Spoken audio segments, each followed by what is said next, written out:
እንደምን ቆያችሁ ውድ የአገው ሚዲያ ቤተሰቦች፣ ቀጥለን የዕለቱን ዜና እናሰማለን። መጋቢት 11 2017 ዓ.ም በተካሄደው የህዝብ እንደራሴዎች ስብሰባ የዳንግላ ምርጫ ክልል ተወካይ ክብርት የሻህ ሀሳብ ጸጋው የአገዋዊ አካባቢዎች በተፈጥሮ ሀብት የታደሉ አካባቢዎች ቢሆኑም በወሳኝ ሀገራዊ ልማት ላይ ግን የተረሱ መሆናቸውን በምክር ቤቱ አንስተዋል። የብሔረሰብ ዞኑ አካባቢዎች በብሔራዊ ልማቶች ትኩረት የተነፈጋቸው እንደሆኑ በሚያሳብቅ መልኩ ጥያቄያቸውን ያቀረቡት የምክር ቤት አባሏ ዞኑ ካለው የመልማት አቅም አንጻር እንደ ገበታ ለሀገር አይነት ፕሮጀክቶች ላይ መካተት እንዳለበት ለጠቅላይ ሚኒስትሩ አሳስበዋል። የአገው ምድር ገጸ በረከቶች እንደ ዘንገና ሐይቅ፣ ጥርባ ሐይቅ፣ ትስኪ ፏፏቴና በመሳሰሉት የተፈጥሮ ሀብቶች የታደለ በመሆኑ የፕሮጀክቱ ተጠቃሚ ቢሆን ህዝቡ የተማረና ለልማት ቀናዊ ፍላጎት ያለው ህዝብ መሆኑንም አስገንዝበዋል። በተመሳሳይ ዜና የባህር ዳር ተመራጭ የሆኑት ዶክተር ደሳሌ ጫኔ የዶክተር አብይ አህመድ አስተዳደር የሙሉ ጊዜ ግጭት ጠማቂና ጦረኛ ሲሉ የሰላ ትችታቸውን የሰነዘሩ ሲሆን ጠቅላይ ሚኒስትሩም የመልስ ምታቸውን ጠንከር ባለ መልኩ መልሰውላቸዋል። በምላሻቸውም በግላጭ ፓርላማ ላይ መንግስትን የመሳደብ መብት ድሮ እንዳልነበረና እርሳቸው የሚመሩት መንግስት እንደፈቀደላቸው የፋኖ ኃይልም 4 ኪሎን በ24 ሰዓት ውስጥ እንቆጣጠራለን የሚሉት እርሳቸው የሚመሩት የፓርቲ መዋቅር ተጠቅመው መሆኑን እንደሚያውቁ ምላሽ ሰጥተዋል። ከዚህ ቀደም ከነበረው የእንደራሴዎች ስብሰባ ትንሽ ጠንከር ያለ መንፈስ የነበረው ይህ ስብሰባ ሌሎች ሀገራዊ ጉዳዮች ላይም አቅጣጫ የተሰጠበት ነበር።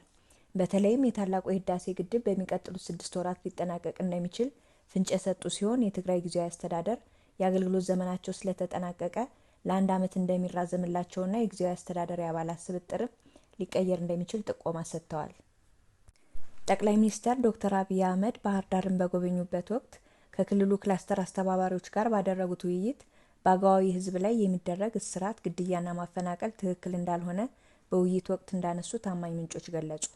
በውይይት ወቅት የብሔረሰብ አስተዳደር ማህበረሰብ ሰላም ፈላጊ ህዝብ መሆኑን ጠቅሰው አግባብነት የሌለው ወከባ፣ እስርና እንግልት በተለየ ሁኔታ ዞኑ ላይ መበራከቱን ጠቅሰው ምናልባትም ህዝቡ ከመንግስት ጋር እንዳይተባበርና እምነት እንዲያጣ እየተደረገ እንደሆነ በመጥቀስ ይህ በደል በአስቸኳይ መቆም እንዳለበት አሳስበዋል።